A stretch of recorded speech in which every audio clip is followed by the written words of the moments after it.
Vous êtes bons? Shenirna Sadar, Parmi Messimra. Chaïchem, déjà vous connaissez pas mal. Vous connaissez la moitié du chiot. Non. Juste la dernière fois, il y avait les téléphones qui ont sonné pendant le. Ils se sont allumés. Enlevez bien tous les sons. Comme ça, on est tranquille. Alors, c'est bon, c'est lancé. À Botaï, on va essayer cette année de transformer, de profiter un maximum de la fête de Purim. D'accord? Et Purim, ça commence dès maintenant, d'une certaine manière, parce que, comme vous venez de le dire, très justement, Mishinirna Sadar, quand on commence à rentrer dans le mois de Hadar, en français, là, on est encore en février, mais en hébreu, on est rentré dans le mois de Hadar. Et dans le mois de Hadar, on est déjà en mars? Eh ben, on est déjà en mars. Voilà. Il y a un train de retard. Merci beaucoup, Benjamin. Donc là, on est en mars. On est le 1er mars, du coup. Mazal Tov. Et ben, on est aussi le 2 Hadar. Le 3 Hadar. Le 2 Hadar. Et on est le 2 là. On est le 2, ça y est là. Ok. Et en Hadar, je gère par contre. Peut-être mars, c'est pas mon truc, mais Hadar, je gère. Donc on est dans le mois d'Hadar. Et dans le mois d'Hadar, donc le 15 Hadar, 14 Hadar, on sera Purim. Et Purim, c'est la fête de la joie. On va dire ça comme ça. Et comme vous l'avez donc très bien dit, quand on rentre dans le mois d'Hadar, déjà on est censé réussir à multiplier la joie, commencer déjà à travailler sur notre joie. Maintenant, écoutez bien s'il vous plaît. Moi, la vérité, quand j'étais jeune, chaque année, Purim, moi, c'était une fête où on faisait la fête par définition, on fait un peu les foufous, c'est la fête où on boit, c'est la fête... J'étais pas très pétard la vérité, mais c'est aussi la fête des pétards. J'étais pas du tout pétard même, très peu. C'est la fête des pétards, c'est aussi la fête des déguisements, ça il y a du sens, et restez concentrés. C'est la fête des déguisements, d'accord? C'est la fête du michté, on fait un gros repas. C'est la fête de la Megillah, c'est la fête de Matanot Levionim, on va réjouir les pauvres en leur donnant plus que d'habitude, ou leur donnant pour certains.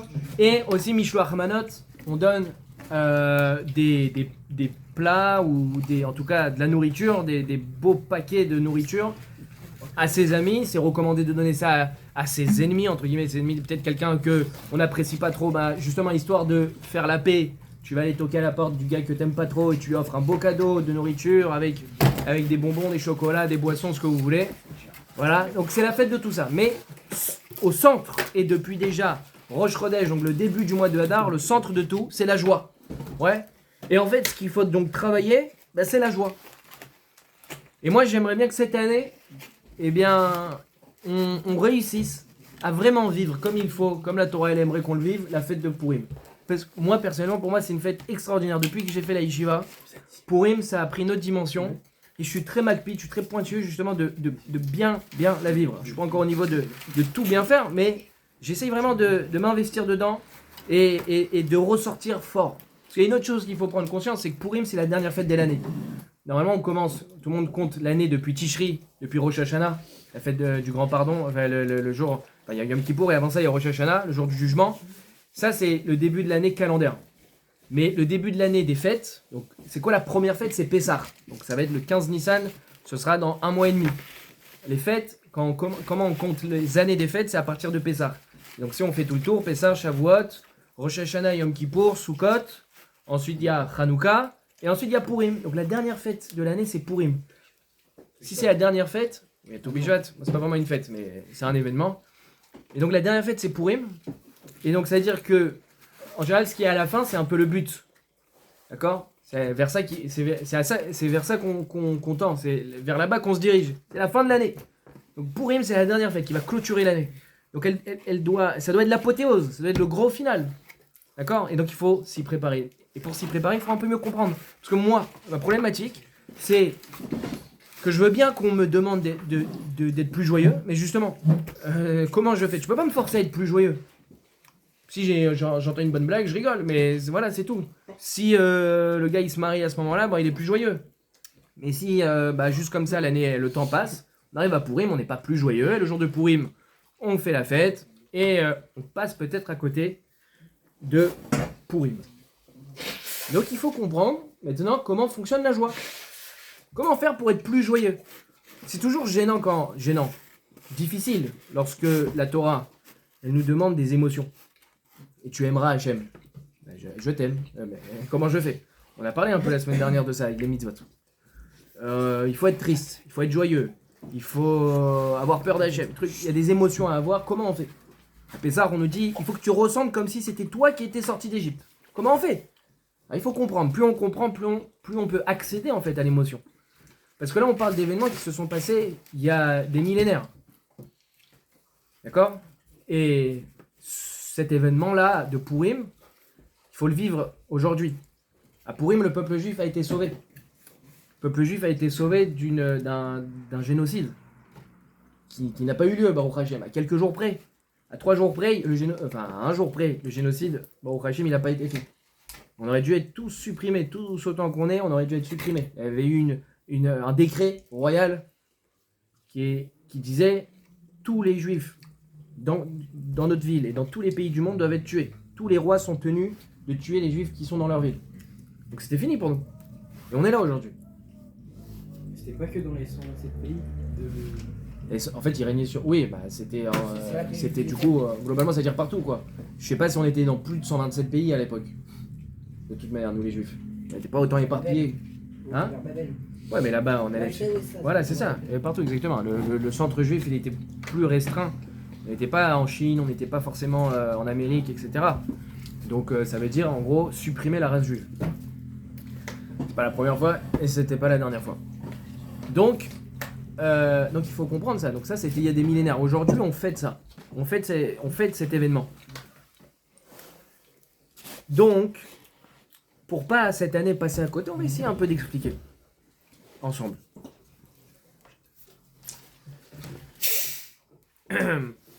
Déjà, si on observe, en fait, on n'a jamais fait réellement ce constat, mais si on réfléchit 2 minutes, c'est un peu comme ça que ça se passe.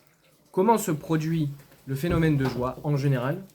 C'est face à quelque chose de nouveau, face au chidouche. Le chidouche en hébreu, donc c'est le renouveau, quelque chose qui sort de l'ordinaire.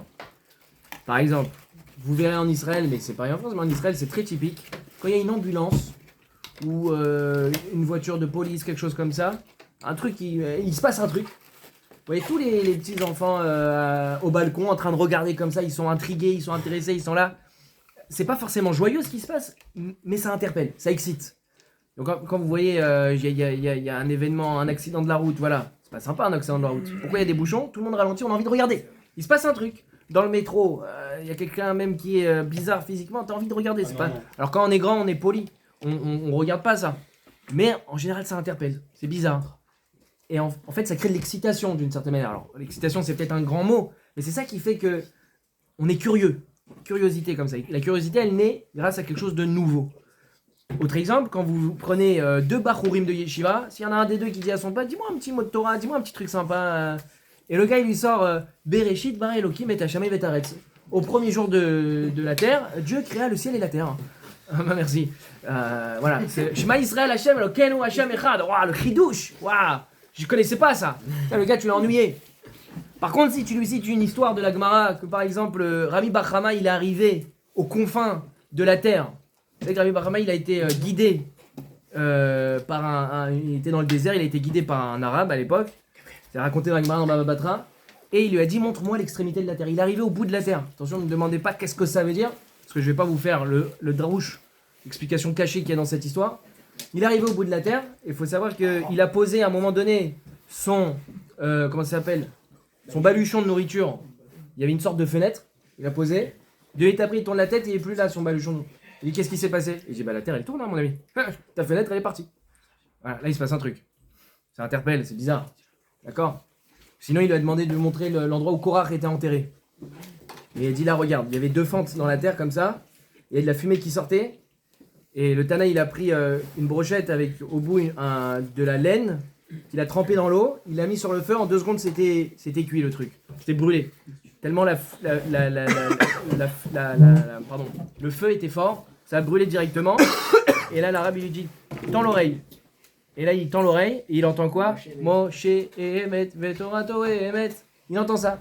Et l'arabe il lui dit, tous les 30 jours, il y a Korach qui chante, qui dit ça. Et après hop, il y a des anges qui viennent et qui le remettent dans le feu. Voilà, ça c'est nouveau, ça on a envie d'écouter, ça c'est intéressant. Je vous ai dit aucun pchat dessus, donc là vous avez juste l'histoire brute. C'est comme ça qu'elle raconte la Gemara en tout cas. Il y a plein d'histoires comme ça dans la Gemara. Donc ça interpelle, c'est sympa. Quand quelqu'un vient avec un chidouche, il raconte une agada, par exemple une histoire de la Gemara, Et avec ça, il donne les rémazim et les choses cachées, le sens des choses qui est caché dedans. C'est d'ailleurs pour ça, pour la Gemara, des fois, voilà, elle raconte des histoires bizarres, enfin des trucs très bizarres. On te dit qu'il y avait un poisson qui accompagnait les bateaux qui mesurait plus de 300 mètres. Pourquoi tu... Et en vérité, il y a un sens caché à cette histoire. Il y a une leçon à apprendre de cette histoire. Mais pourquoi tu me racontes? Dis-moi directement la leçon. Justement, parce qu'on est intéressé, on est attiré par les choses comme ça un peu bizarres. Donc le gars qui lit cette histoire, ça va le marquer à vie. Et comment ça, un poisson de 300 mètres et qui sautait jusqu'à 300 amotes de haut, donc plus de 150 mètres de haut, et il retombait? C'est une histoire de fou. Dans la Gemara, une histoire de fou. Il y a des Tanaïm, on te dit, ils étaient tellement gros, hop, il y avait des taureaux qui pouvaient passer au travers leur ventre. Je te dis, mais ils passaient pas au travers leur ventre, mais ils étaient tellement gros qu'il y avait l'épaisseur de... Je dis, mais pourquoi? C'est quoi ces histoires bizarres? Et des histoires comme ça de fou.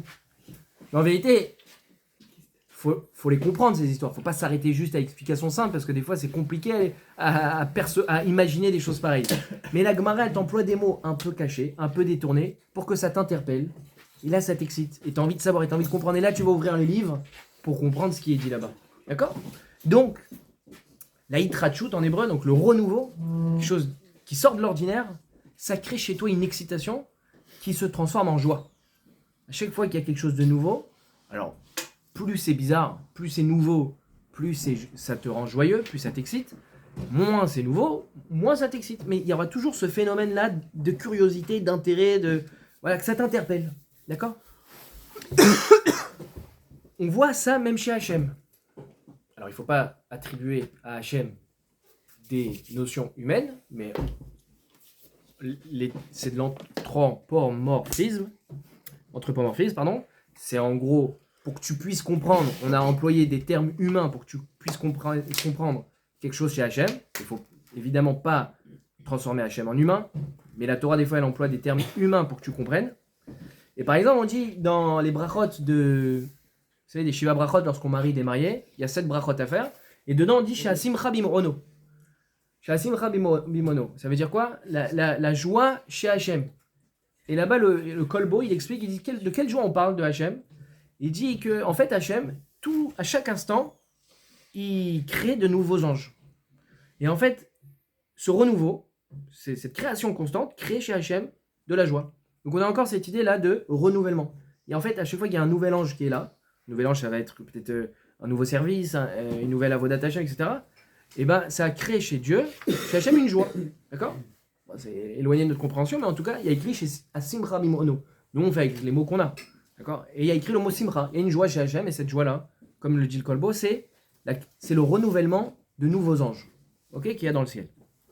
On voit aussi dans Chazal, dans le Midrash Tanchuma sur Vayeshev, il y a un passage qui dit Veheye etzlo sha'ashuim. Et seront pour lui, sha'ashuim, des amusements, un plaisir. On parle toujours de Hachem, là-bas on parle de la sagesse. La sagesse pour Hachem sera un amusement. Qu'est-ce que ça veut dire? En fait, on parle plus précisément de la Torah. En fait, vous savez, vous connaissez tous cette phrase qui dit rien ne se perd, rien ne se crée, tout se transforme. En gros, on a du blé, mais le blé il vient d'où? Il vient de lui-même d'une graine, etc. Tout, l'herbe, l'arbre, le pétrole, ça va créer du plastique, etc. Tout ce qu'on a sur Terre, en fait, on fait avec, on ne crée rien, on ne perd rien, mais on le transforme. Mais il y a un truc qu'on peut créer. Et c'est ça la joie chez Hachem, c'est le chidouche. Le chidouche, Torah. Une nouvelle explication dans la Torah. La seule chose qui permet de créer, c'est la Torah. On a un très bon exemple, c'est quoi? C'est la Terre. La Terre, elle vient d'où? Comment elle a été créée, la Terre? Il n'y avait rien avant. La Terre a été créée comment? Elle dit, c'est à quel Oraita ou Barama? Hachem, il a regardé dans la Torah. La Torah existait déjà avant la Terre. Hachem, il avait déjà la Torah. Il a regardé dans la Torah, c'est-à-dire en gros, il a vu ce qu'il y a écrit dedans. Encore une fois, il ne faut pas le prendre littéralement. Et en gros, la Torah est le plan du monde. Donc c'est à partir de la Torah que Dieu a créé, comme un architecte, il a le plan. Et ben, la terre, c'est la concrétisation. C'est pas avec une pierre aussi? Non. C'est pas la pierre du Haron là? Non, mais même la pierre, si tu veux, à partir d'une pierre, mais la pierre, elle a été créée à partir de la Torah. Tout vient, il n'y avait pas une pierre qui existait de base. De base, il n'y avait rien. C'est le néant. Je ne sais pas ce que ça veut dire, parce que je suis un humain, donc moi je comprends que ce qui est matière. Mais en gros, c'était le néant. C'est-à-dire, même le néant n'existait pas, il n'y avait rien, quoi. Même le noir n'existait pas, même l'espace n'existait pas, rien n'existait. Pour créer de l'espace, il faut déjà gagner l'espace, c'est déjà une création, si vous voulez. Même le vide, c'est déjà une création. Donc il n'y avait rien. Et Dieu, à partir de la Torah, il a créé le monde. Donc vous voyez que la Torah, elle a le pouvoir de créer. Et ben non seulement elle a le pouvoir de créer, on va dire, du matériel, elle a le pouvoir de créer en fait de nouvelles idées. Quand tu étudies une Souya, quand tu étudies le Chumash, quand tu étudies la Mishnah, la Gemara, le Talmud, ce que vous voulez, vous pouvez dire des choses qui n'ont jamais été dites. Je ne sais pas si vous vous rendez compte. C'est-à-dire que personne ne peut créer, mais par contre, toi, en étudiant la Torah, tu peux proposer une explication qui n'a jamais été proposée. Et même si vous sortez l'histoire qui dit que Moshe Rabbeinu, il a exprimé toutes les explications possibles et imaginables que même le plus petit des Talmides, le plus petit des étudiants en Yeshiva, il aurait proposé. Tosfodri, vous avez compris ce que je viens de dire? Moshe, on dit qu'il a déjà exprimé tout ce qui pouvait être exprimé sur la Torah. Hachem, il lui a tout montré. Toutes les explications possibles, toutes les interprétations, tout ce que tu veux, tout Moshe, il a déjà tout dit. Ah, bah ça veut dire que le chidouche n'est pas possible. Tosfodri, il explique. Il n'a pas tout dit. Hachem, il lui a montré. C'est pas la même chose de voir et d'exprimer. Hachem, il lui a montré. C'est-à-dire, il a vu, c'est comme si je te montre un objet, je te montre cette boîte, tu la vois, mais ça ne veut pas dire que maintenant tu la possèdes déjà, parce que pour la posséder, il faut la toucher, tu peux la sentir aussi, comme une pomme. Une pomme, tant que tu ne l'as pas touchée réellement, tu ne sauras pas c'est quoi la texture, tu ne sauras pas exactement à quoi ça ressemble. Donc il a vu, donc, on va dire de manière superficielle, effectivement, il a vu, toutes les explications, toutes les interprétations, mais en fin de compte, il ne les a pas dit. Donc elles sont encore dans le domaine de la création. On peut encore créer, on peut encore apporter, évidemment. Et puis la Torah, elle est infinie. D'accord? Quand on voit, depuis quand elle a été donnée, on voit, on est encore des milliers d'années plus tard, il y a encore des nouvelles explications qui sortent. D'accord? Rabbi Akiva, il a dit des choses que peut-être le Ritva qui arrive 1000 ans plus tard, ça n'a pas été dit. Et pendant 1000 ans, ça a été étudié par des gens qui passent nuit et jour dessus. Ils passent du temps nuit et jour. Rav Kanievski, il a écrit des Sfarim, c'est-à-dire que depuis l'âge de 7 ans jusqu'à l'âge de 95 ans où il est mort, il n'a pas arrêté d'étudier la Gemara tous les jours. Il faisait Siyum chaque année, etc. Il a écrit des Sfarim, il a dit des Pshatim, il a dit des Chidushim. Encore une fois, Chidush, c'est des nouveautés qui n'avaient pas été dites peut-être plus tôt. Imaginez, et Rav Kanievski, c'est un contemporain. Donc à l'époque du Shulchan Aruch, à l'époque du Tour, à l'époque du Rosh, à l'époque du Rif, qui date d'il y a 1000 ans, ils n'avaient pas dit ça. Imaginez, donc 1000 ans plus tard, tu peux encore créer, et encore, et encore, et encore. Et vous, là, dans une Chavruta, vous pouvez dire des choses peut-être qui n'ont jamais été dites, que Tosfot n'a pas dit, que Rashi n'a pas dit, que Rashbam n'a pas dit, etc., etc. Donc la Torah, elle permet cette création-là. Donc on comprend maintenant pourquoi chez Hachem, c'est quoi la joie, c'est quoi aussi le bonheur. C'est justement cette Torah. Quand quelqu'un il exprime un chidouche, il est content, il est heureux. C'est les nouveautés qui sont apportées. Parce que le chidouche, parce que la nouveauté, plus largement, crée le bonheur. Parce que ça crée un intérêt, ça crée une curiosité. Ça n'existait pas et waouh, je connaissais pas ça, jamais entendu. Comme l'exemple que je vous ai dit, dis-moi un chidouche sur la Torah, dis-moi quelque chose de nouveau sur la Torah, et tu me cites Bareshit Bara Elokim, le premier passage de la Torah, tu m'as rien appris. Je suis pas excité. Par contre, si sur Bereshit Bara Elokim, je t'apporte un pshat, je t'apporte une explication que tu n'avais jamais entendue, là tu vas être choqué. Tu dis, par exemple, Paro, il a été englouti dans la mer. Quand Dieu il a ouvert la mer Rouge, plouf, et tous les Égyptiens, dont Paro, ont été engloutis. Moi, il n'y a pas très loin, à l'époque de la Parashat Béchar, j'ai lu qu'en réalité, Paro, il n'est pas mort.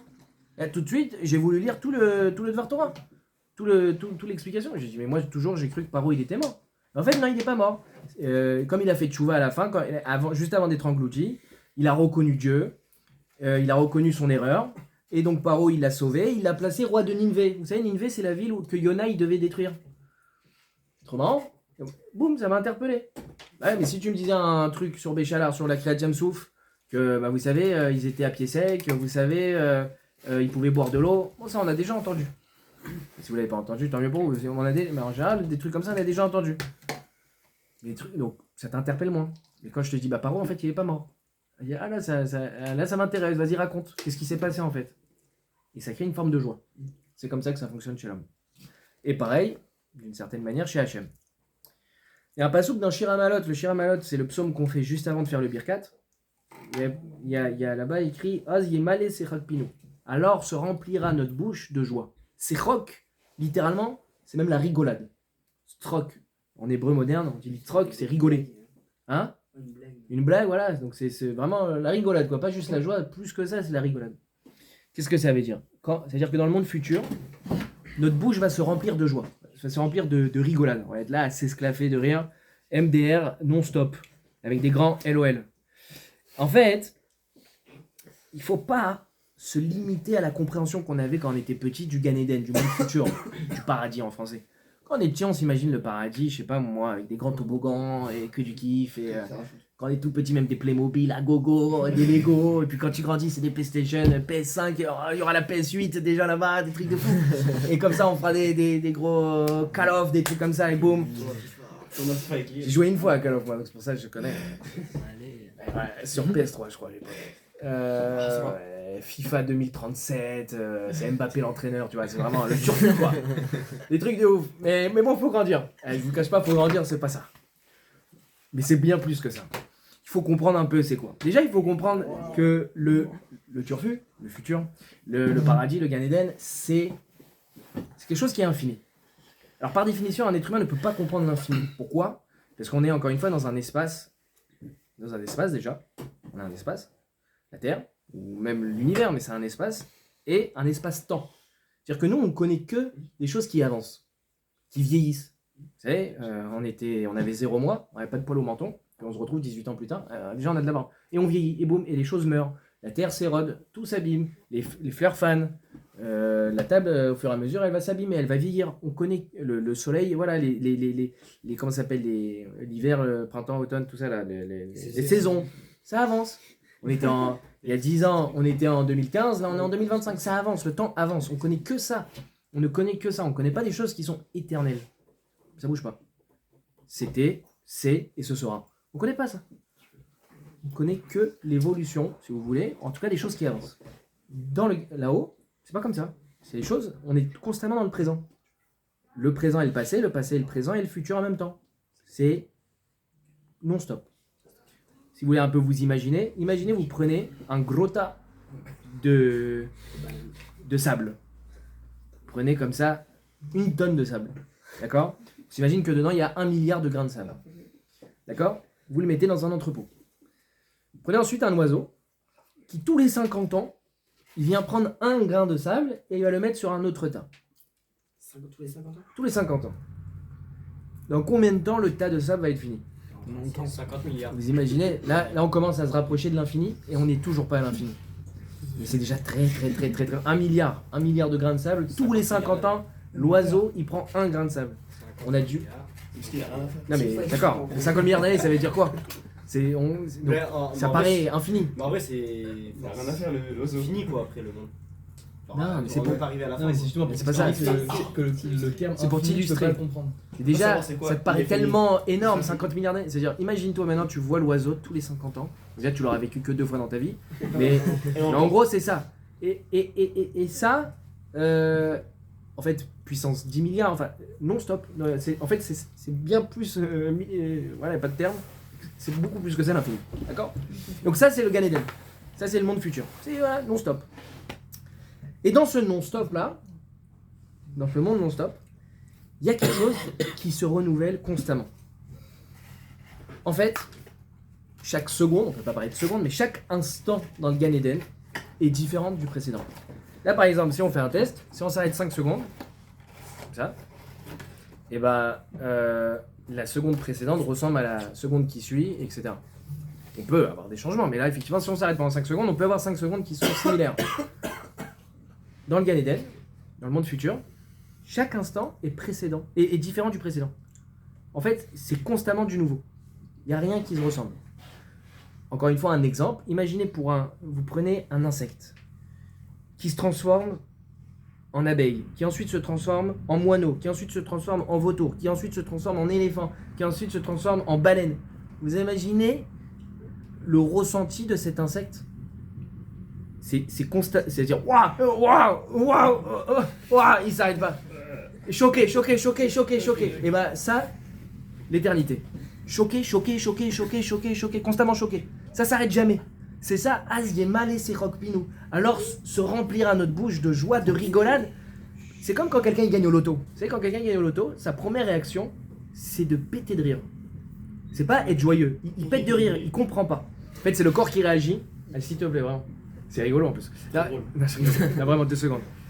Il rigole et parce que le corps réagit. C'est un peu comme les guilis, vous savez, le corps il ne sait pas comment réagir à des guilis, donc il se marre. Là c'est pareil, il est choqué, il gagne. 186 millions. Boum, il gratte, il voit, c'est les chiffres. Il regarde à la télé, boum, c'est les mêmes chiffres. Choqué. Il se met à péter de rire. Après vient la joie. D'abord, il se met à péter de rire parce qu'il y a un changement incroyable, il y a un choc incroyable qui se fait en lui, qui fait qu'il se marre. Il pleure de joie comme ça, il y en a même qui pleurent. Et le corps est à bout de souffle, il est choqué, littéralement choqué. Il se marre de rire, et après il est joyeux, après il comprend mieux, et là vient la joie. Et ben c'est un peu comme ça dans le Gan Eden, puissance 1000 en fait. C'est que constamment il y a cette même sensation, encore une fois, puissance 1000, puissance 1 million. Hein, parce que l'argent, en fin de compte, c'est pas grand chose par rapport à l'éternité de bonheur qu'on va avoir là-haut. Même vous prenez autant d'argent que vous voulez, ce sera rien par rapport à ce qu'on aura là-haut.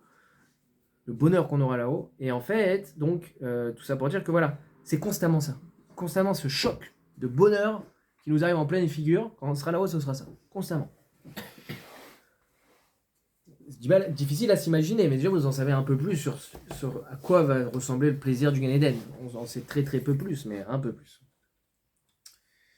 Et donc en fait, c'est ça qui permet de sortir des limites de la vie, c'est le chidouche.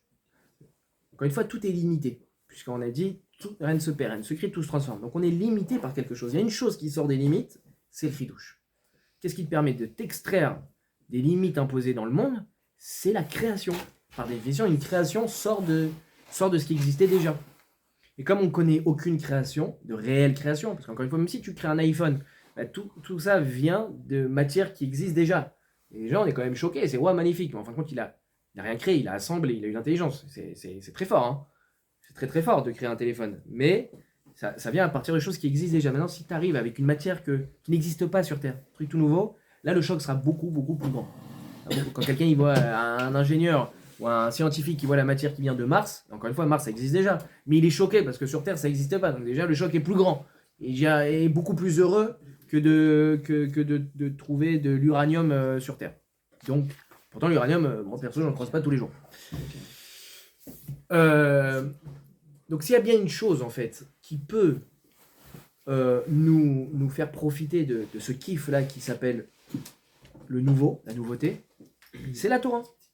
En fait, si tu t'efforces, quand tu étudies la Torah, à la fin de ta souga, à la fin de l'étude que tu as fait, à trouver quelque chose, alors pas quelque chose qui n'existe pas, parce que ça, c'est difficile, en vérité. Parce qu'en vérité, des fois, on dit un truc. Moi, d'un exemple, j'avais un chidouche sur une idée, par exemple, et des années plus tard, je l'ai dit à un ami, ce truc que je pensais chidouche, en tout cas que j'avais lu nulle part, et il a kiffé, et il m'a dit « Ah, c'est un Rambam à la fin de Parashat Bo. Wow. » J'étais un peu déçu, en même temps j'étais rassuré parce que je me dis bon au moins quelqu'un l'a dit donc ça devrait être plus juste quoi. Voilà, c'est un bon raisonnement, c'est le Rambam. J'étais content moi que j'ai dit quelque chose sur Rambam sans avoir étudié. Mais moi ce que je préfère je préfère produire. En fait ce qui est intéressant c'est moi qu'est-ce que je produis. Alors c'est très bien quand quelqu'un te dit t'as posé la question de Tosfot, waouh. Ah, je suis heureux. Mais le plus fort, c'est que t'es posé. C'est Daniel.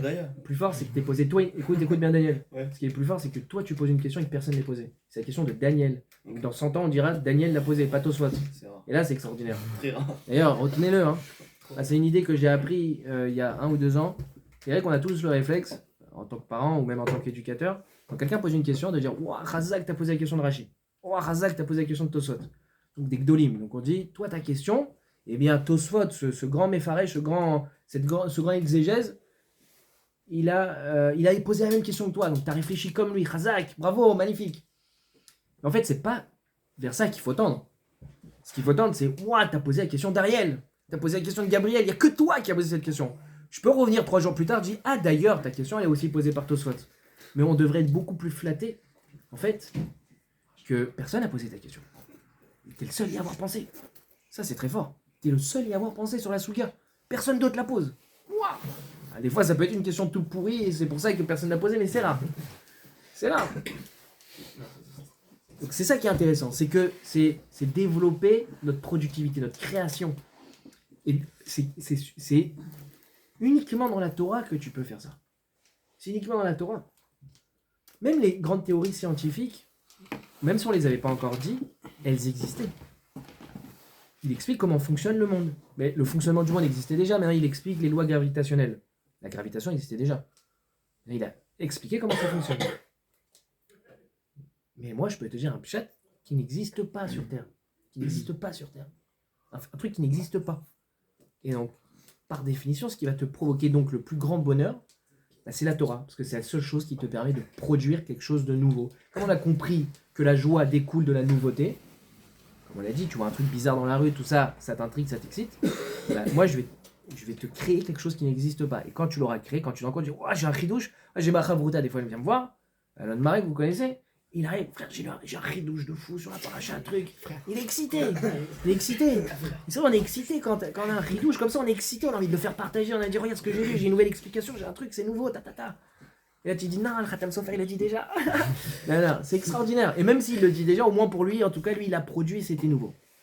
Ça, c'est magnifique. Maintenant, quel rapport avec Purim? Donc, Purim, c'est quoi l'histoire? Purim, on a un monsieur Achashverosh. Achashverosh, c'était le roi à l'époque. Madaï, donc Achashverosh, le Mède, qui règne sur 127 contrées, donc vous imaginez le royaume, et qui un jour organise un festin énorme, et il invite les Juifs. Et les Juifs viennent à ce festin. Priori, ça part d'une bonne intention, tu dis, j'ai pas envie de froisser le roi. Mais Mordechai, Mardoché, à cette époque-là, il dit, faut pas aller. Et ils y vont quand même. Il faut pas s'associer à un festin de quelqu'un qui renie Dieu. On s'associe pas avec le kafar. On s'associe pas avec celui qui renie Dieu. C'est une forme en hébreu d'avodazara, donc c'est un service comme un profane. D'accord? C'est pas joli. C'est comme aller servir une idole. C'est une interdiction. On est à ça dans les Aseret Tibéro, dans les 10 commandements. Tu dois pas servir quelqu'un d'autre que Dieu. Bah là, c'est d'une certaine manière, c'est pareil. Ce repas-là, c'est l'idée de servir quelque chose de profane, comme Paro, par exemple, Pharaon, il se prenait lui-même pour un dieu. Si tu te prosternes à lui, eh bien, tu fais un service à une idole. Ça, c'est une catastrophe.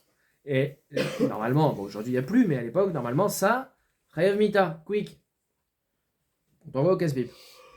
Donc, Mordechai, il dit à toute la population juive, il faut surtout pas y aller. Et ils y vont, malgré tout. Ok? Ils y vont. Et alors, qu'est-ce qui se passe?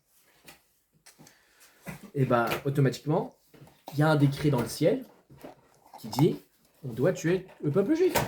Pourquoi on doit tuer le peuple juif? Parce qu'ils ont transgressé l'interdit de servir une idole. Et normalement, la loi, c'est que tu dois mourir derrière ça. Rav Mita, tu dois mourir. Donc voilà, le peuple juif décrété mort. D'ailleurs, c'est intéressant parce que comment ça se passe du coup sur terre? Parce que moi, d'où je sais que ça a été décrété mort. Comment ça s'est personnifié? C'est Haman. Haman, il a fait quoi? Un décret que tout le peuple juif doit mourir. Sachez que quand vous voyez un décret dans le monde contre les juifs, ce décret, il n'est pas né de nulle part. Hein. En général, c'est en fait un décret divin, mais que Dieu, il va pas descendre sur terre et dire je décrète contre vous quelque chose. Mais en fait, ça va se personnifier par un décret humain. Il va passer par là, mais c'est pas Hachem. Et même, d'ailleurs, c'est pas Hachem qui décrète. Je vais vous donner un exemple. Il y a une centaine d'années, un siècle passé, en Pologne, il y a eu une période où la Brit Mila, la circoncision a été interdite. On a ça au Danemark, la shrita, l'abattage rituel est interdit. Quoi? Tu vas me dire que l'État polonais a le libre arbitre d'annuler un pan de la Torah? Et Dieu laisse faire? C'est pas possible. Et c'est-à-dire que Dieu, lui, nous a interdit de faire la circoncision? Mais c'est pas sympa. Bah, du coup, si on la fait pas, on va pas nous être punis. Alors, qu'est-ce qui s'est passé? C'est que, très certainement, durant cette période, là-bas en Pologne, les gens ne faisaient pas très attention à la circoncision, ou en Danemark, ils ne faisaient pas très attention à l'abattage rituel. Et du coup, la mitzvah, elle-même, retourne au Har Sinaï. Elle a été donnée au Har Sinaï, au Mont Sinaï, la Torah, ouais. Donc, tous les mitzvot ont été donnés là-bas. La mitzvah, il dit, on s'occupe pas de moi, je m'en vais. Shalom, shalom, au revoir à tous. Et donc, résultat, ce qui se passe ensuite, conséquence, voilà, c'est la conséquence, eh bien, il y a un décret polonais. Mais la Pologne ne s'est pas réveillée d'elle-même toute seule. En fait, c'est la mitzvah qui est partie, et conséquence, Dieu a mis dans la tête de l'État polonais d'interdire la circoncision. Mais en fait, la mitzvah, circoncision, c'est elle qui est partie d'elle-même. C'est pas l'État qui a la force d'annuler. C'est nous. Si on ne s'occupe pas de la Torah, par exemple, la Torah, elle s'en va. Et hop, on va avoir un décret comme à l'époque des Grecs. Vous n'avez plus le droit d'étudier la Torah. Oh, les Grecs, ils sont méchants. Mais c'est votre faute, les amis. C'est vous qui n'avez pas étudié la Torah. Donc la Torah, elle s'en va.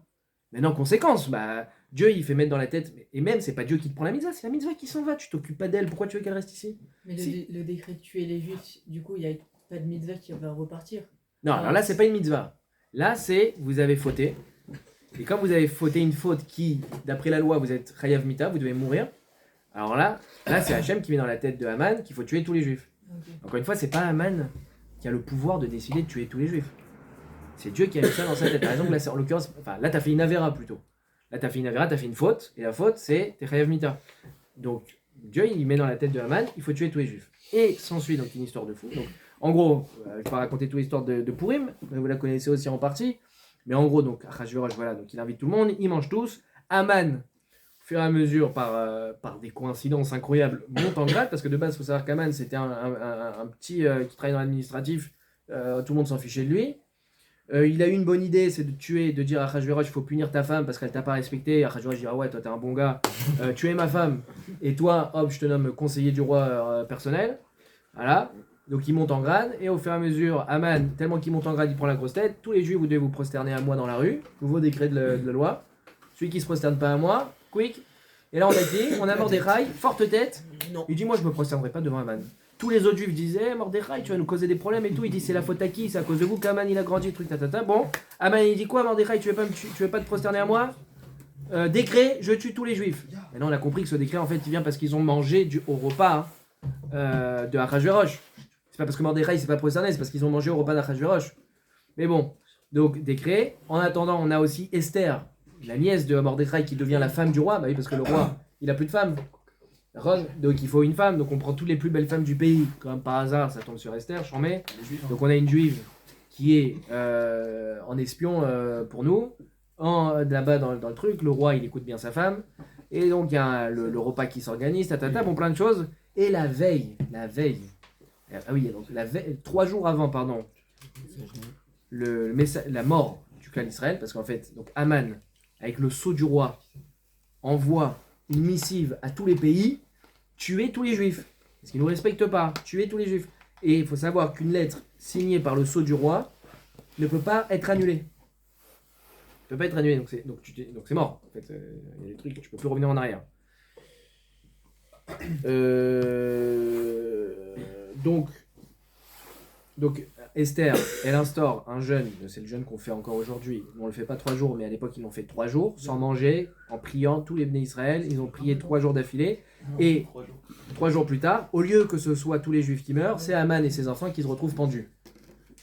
Grâce à quelle coïncidence? C'est que Achashverosh, il ouvre, il dit j'arrive pas à dormir, et il appelle un de ses serviteurs, tu peux pas me lire un petit passage là de mes mémoires s'il te plaît. Et le gars il ouvre et boum il tombe comme par hasard sur quoi? Sur un épisode où Mordechai sauve Achashverosh d'un attentat. Il y a quelques années, Achashverosh avait oublié, il y a un petit juif qui s'appelle Mordechai qui a sauvé, parce que Bigdan et Teresh voulaient tuer le roi, et Mordechai il a réussi à déjouer le plan, et donc ils l'ont nommé. Ils l'ont relaté dans les histoires royales quoi. Et là il dit attends mais Mordechai c'est un nom qui me dit quelque chose, c'est pas le juif qu'on doit tuer justement? Hop hop hop, amène-le-moi. Boum boum boum, tout s'organise. Quoi, Haman, tu veux tuer le gars qui m'a sauvé? C'est toi qui vas mourir. Au lieu que ce soit Mordechai qui tire Haman sur le cheval, c'est Haman qui tire Mordechai sur le cheval. Au lieu que ce soit Haman qui soit habillé avec des habits royaux, c'est Mordechai qui est habillé avec des habits royaux, etc., etc. Donc magnifique, c'est une histoire magnifique, incroyable, que de coïncidences. Donc c'est en fait toute la présence d'Hachem cachée pour ceux qui ne savent pas voir. Mais en fait, tu vois que constamment c'est des coïncidences. Mais donc en gros, Purim c'est quoi? C'est le passage de la mort à la vie. En fait, tous les juifs se disaient, c'est bon, on est tous morts. Qu'est-ce qui s'est passé ce jour-là? On peut appeler ça une triat ametim, c'est-à-dire la résurrection. Ils ne sont pas morts réellement, mais ils étaient censés tous mourir. Imaginez-vous, aujourd'hui, en 2025, vous avez un pays qui s'appelle Curcurbitacé, qui dit, institution, décret mondial, il faut tuer tous les juifs parce qu'ils préparent un coup monté, je sais pas ce que tu es, tatata, complottionniste, boum boum boum. Et tous les pays du monde se mettent d'accord, mettre des décrets, font entrer dans la constitution, le juif n'a pas le droit de vie ni de quoi que ce soit, et la propriété du pays, ce que vous voulez, bon. Et là, on apprend que là, dans une semaine, le 7 mars, c'est bon, on va tous passer sous l'échafaud. Vous imaginez, là, dans le monde entier, là, le vent de panique qui va se passer? On va tous se mettre à prier, on va tous aller se rassembler dans les Batek Nessiot, on va tous faire tchouva, on va tous se dire que c'est la catastrophe, c'est fini ces trucs, il faut qu'on fasse quelque chose, on va prier, on va arrêter de manger, on va étudier, ta. Et puis le 7 mars, pardon, le jour où on est censé nous couper la tête, nous tuer, c'est le cucurbitacé qui, on sait pas, un renversement de situation, doit se faire tuer. Et que nous, on est au contraire, dit le peuple juif est un peuple extraordinaire, et il nous verse de l'argent, je sais pas ce que vous voulez, il nous offre des bâtés knessiotes, des bâtés midrashot, des trucs, des kiffs, Je te dis, mais waouh, on vit ça comme une résurrection. Pour nous, c'était fini, on était en train de faire les tachanounim, de dire pardon à Hachem, et on se préparait à retourner dans le ciel, c'était fini. Et renversement de situation. Et c'est ça la joie de Purim. En fait, c'est cette hitrachut, c'est passé. Donc là, c'est la plus grande hitrachut qu'on peut imaginer, c'est de passer à la mort, de la mort à la vie. Tout était fini. Non seulement c'est pas fini, mais en plus de ça, on est mis sur un piédestal. On est protégé. Mordechai, il est élevé. Extraordinaire. Mordechai, il a imaginé un rave, imaginez Rav Smadja avec une barbe, truc, boum. Il se fait balader dans les rues de Barbès, en cheval, et soutenu par tout le monde. On chante, on danse, super, magnifique, boum. C'est incroyable. C'est incroyable. C'est ça tout le renouveau. C'est ça toute l'excitation de Purim. Et donc, qu'est-ce que je voulais dire, Mechila? C'est ça toute l'excitation de Purim, évidemment. Et donc, il faut comprendre donc à Purim, c'est la fin de l'année. Et la fin de l'année, c'est le moment où on se dit, ça y est, c'est fini, quoi. Enfin, pas fini, la mort. Mais c'est-à-dire, on n'a plus de force. On a passé toutes les étapes, on a fait Pessah, magnifique, Shavuot, Sukkot. Il y a même au milieu Hanouka, on est au milieu de l'obscurité de l'hiver, qu'il faut nous rallumer des lumières, etc. Et là, Purim, on n'a plus de force. Et le message de Purim, c'est quoi? C'est mais rien n'est fini, tout commence, tout est possible encore. Un peuple qui était censé mourir, tout redémarre. C'est la hitrachut, c'est le renouveau, c'est la nouveauté. Tout est possible, on peut investir. Tu te dis, c'est fini, là, on vient de rentrer dans Hadar, dites-vous les gars, tout commence. On peut tout créer, on peut tout recommencer. On peut être un autre homme. En fait, quand il y a des moments comme ça qui se passent dans l'année, il faut comprendre que c'est une période propice au changement. Alors, Rosh Hashanah, c'est une période propice au pardon, etc., etc. À chaque fête, en fait, ça veut dire que Pessah, c'est une période propice pour travailler sur sa émouna. Parce que c'est là que commence le peuple juif avec croire en Dieu, etc., le don de la Torah. Et ben, la période de Purim, c'est une période propice au renouveau, à la création, au renouveau, c'est tout ça. D'ailleurs, à Purim, on dit qu'ils ont réaccepté la Torah. Keimou vikiblo là-bas dans Peret, Daf Peret dans Shabbat là-bas. On dit que là, ça y est, c'est bon. À l'époque de Matan Torah, à l'époque du don de la Torah, les Juifs, ils n'étaient pas Naaseh Venishma, mais il y a quand même eu besoin de leur mettre la montagne sur la tête. Vous savez, Dieu, il a dit, si vous acceptez pas, je vous écrase sous la montagne. C'est cool ça. Ah ouais, bah on accepte du coup. On accepte. Ah, mais c'est pas une acceptation réelle. Tu peux te dire, les gars, ils ont accepté parce que, en fait, tu leur dis, là, ce tombeau sera votre tombeau, là, tout de suite, sous cette montagne. D'accord? Donc, maintenant, on a donc ils acceptent quand même. Bah oui, forcément, j'ai pas envie de mourir. En réalité, il faut comprendre aussi cet épisode, mais globalement, c'est ça qui s'est passé. Arke Gigit, il a renversé la montagne au-dessus de leur tête, il a dit, vous acceptez ou pas la Torah? Attention, je lâche. Et Ils ont accepté en plus. ils ont accepté. Ah, ils ont accepté. Ah, c'est Nishma. Oui, justement, il faut comprendre alors pourquoi ils ont mis ça. Mais en gros, c'était pour leur dire, sachez que c'est à la vie et à la mort la Torah. Mais bon. En tout cas, à Purim, là, ils ont été choser, Kimo Vekiblou. Il y a eu une Triat Ametim, tout est recommencé. Et même la Torah, ils ont refait une Kabbalat Torah. Ils ont reçu encore une nouvelle fois la Torah. Tout est nouveau, tout redémarre. Donc en fait, ce que je veux vous dire, je vous invite, je vous explique et je vous invite à profiter là, de cette période-là. Ça y est, on est rentré dans le mois d'Adar. Pour trouver des nouvelles forces. Pour envisager des nouvelles possibilités. Pour envisager des nouveaux projets. Dans la Torah, dans la Avodat Hashem, dans les relations humaines, dans tout ça, investir, chercher à créer, chercher à trouver la nouveauté, chercher à apporter à votre quotidien quelque chose de nouveau, qui va vous changer, qui va vous aider à avancer. Là, on va redémarrer une nouvelle année avec Pessah. C'est le début de quelque chose. On arrive à la fin de l'année, c'est le début de quelque chose en fait.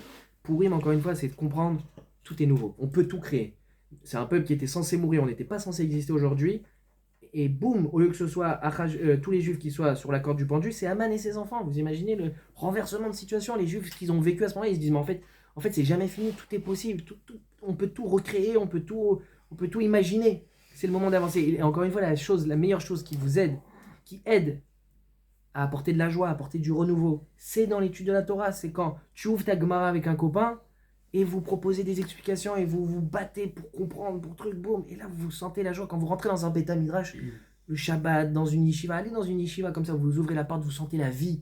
Allez dans une bibliothèque, vous sentez la mort. Chut, c'est un espace de travail. S'il te plaît, j'essaie de travailler. Si tu peux chuchoter, et si tu veux parler, sors. Alors que là, dans le Beth Amikdash, t'entends des gars qui chantent Tanoura Bonen, ferme-la.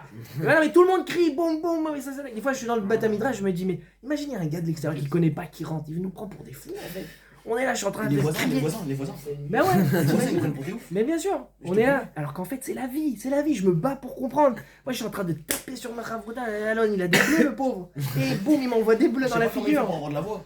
Qui Alon Bah, au Hachem. Bah, oui. Bah, t'as vu, c'est la vie. Même le soir, on est là tous les soirs. Le Bet Alimoud, Kolel les rêves. Tous les soirs, on est une équipe de 20 personnes. Tous les soirs. Non, mais je parle des Kolelim, des Avrerim. Tous les soirs, on est là. 22h, ça crie encore, ça chante, ça étudie, ça se bat. C'est la vie. C'est la vie, ça sur Ilrod Brachot, boum, mais non. Et la banane, tu croyais que c'était Adama, bah en fait, il y en a qui disent que c'est Aetz, mais comment ça? Un jus de fruits, tu croyais que c'était chez Akol, et bah non, il y en a qui disent que c'est Aetz, boum, mais quoi? Boum, boum, et ça s'attaque, et l'Osma, le Taz, le Magen Avram, ça s'attaque dans tous les sens. Et tu te bats, l'autre jour, j'étais en train de me battre pour comprendre c'est quoi la bracha sur un fondant. Tu rentres, tu dis, mais non, un fondant c'est liquide, mais non, un fondant c'est truc. Tu dis, mais c'est des malades mentales en fait, mais non, on se bat pour comprendre, et c'est la vie, c'est excitation, je te jure, c'est excitation. Comment, tu te dis comment quelqu'un, comme Rav Adia Yosef, comme Rav Kanivski, comme Rav Shteyman, comme, comment il s'appelle, Rav Smadia, Rav, non, le gars de dedans, Rav Pierné, voilà, ils sont là, Marek, qui sont là toute la journée sur des textes en araméen, à se casser la tête dessus. On est des fous, je suis un fou moi, mais non, mais c'est l'excitation, c'est le bonheur, tous les jours c'est nouveau, ça s'arrête pas. Moi je fais Hamoud Yomi par exemple tous les matins. Tous les jours c'est nouveau, et on avance, et on découvre, c'est des mondes, on peut se détendre dans la vie, on peut écouter ce que vous voulez, mais il y a quelque chose, c'est la vie, je vous assure, c'est la vie, quand t'es dedans, mais tu vis, t'es devant une vérité, t'es devant une honnêteté, t'es devant des qualités humaines, tu découvres des Tanaïm, des gens qui vivaient il y a 2000 ans, tu vois comment ils vivent, tu vois comment ils parlent. Ils faisaient des blagues aussi, chaque chose c'est... Bon, c'est vrai que les blagues de Rabbi Akiva, moi elles me font pas kiffer de ouf, mais ils faisaient des blagues à ces Talmidim par exemple. Je vous avoue des fois, parce qu'il dit des fois, mais les Talmidim ils s'endorment, alors il faut leur faire des blagues pour qu'ils se réveillent. Et la blague, c'est pas... Mais je ne juge pas, ils n'avaient pas encore les humoristes d'aujourd'hui. C'est comme Vitesse Simon, ça nous rendort. Mais c'est la vie, vraiment c'est la vie. Là on est dans le mois d'Adar, Mishenichnas Adar Marbim Besimcha. Vous savez, le mois de Hadar, le signe astrologique, c'est le poisson. Exactement. Un peu comme chez les Goïms, c'est la même période. C'est le poisson. Le poisson, c'est quoi une des particularités du poisson, c'est qu'il se reproduit très très vite. Vous savez, chaque poisson, il a une comment on appelle ça? Quand il fait quantité, mais donc quand il a... Non, mais c'est pas ça que je voulais dire. La quantité qu'il accouche en même temps. Une portée. Voilà, une portée très élevée. Chaque fois, ils ont des portées très élevées. Ça dépend des races. Le poisson, en général, ils ont une portée plein d'œufs qui sortent d'un coup. En fait, c'est la création constante. C'est ça, Hadar, c'est à l'image du poisson, et ça se renouvelle, ça produit. Les poissons, il y en a des milliards, parce que ça se reproduit très vite. Et c'est ça l'image de Hadar. C'est la création, le renouveau. Profitez de cette période, les gars, et arrivez à Pourim préparer pour vivre un kiff, une rigolade, une vraie rigolade. Pourquoi on boit du vin? Le vin, ça permet d'ouvrir un peu le cœur. C'est pas le but de se bourrer. Le but de l'alcool à Pourim, faut pas se bourrer. Faut boire suffisamment pour être joyeux.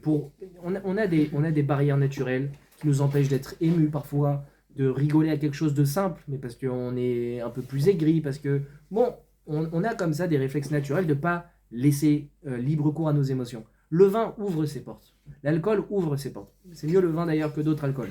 Parce que le vin, ça réjouit beaucoup plus et tu peux plus facilement contrôler. Quand tu bois 3 verres de whisky d'un coup, une heure plus tard, tu te rends compte que tu as bu 3 verres de whisky. Alors que tu peux boire 3-4 verres de vin, 5-6, même si tu en bois un de trop, bah, au moins le verre de vin c'est que 12%. Alors que l'alcool c'est 40%, le whisky par exemple 40%. C'est pas la même chose, donc tu peux contrôler plus facilement le vin, c'est plus progressif. Mais quand tu es dedans, t'es joyeux des choses simples. C'est un bonheur, c'est la vie, elle est belle, tout est, et c'est comme ça qu'on doit être. Et qu'on dit Mishenichnas Yain Yatsasot, quand le vin rentre, sort les secrets. D'un coup, quand tu as plein de Torah à dire, tu as plein de pirouchim, d'explications, de kiff, de blagues, de trucs, ça sort. C'est le bonheur. C'est ça qu'il faut viser. Et Hadar, c'est là qu'on démarre. On est au début du mois d'Adar, profiter pour démarrer, de choper. C'est pas facile, c'est un travail. Imaginez, travailler sur la joie, c'est pas facile, c'est pas naturel. Mais en fait, on peut le créer. Comment? En créant justement la nouveauté. Bam, bam, bam. Ok, Bezrat Hashem, on se retrouve la semaine prochaine, on va reparler de Pourim. Bezrat Hashem, et donc Shavuot Tov, Mazel Tov, et des très très bonnes nouvelles avec le sourire. Souriez.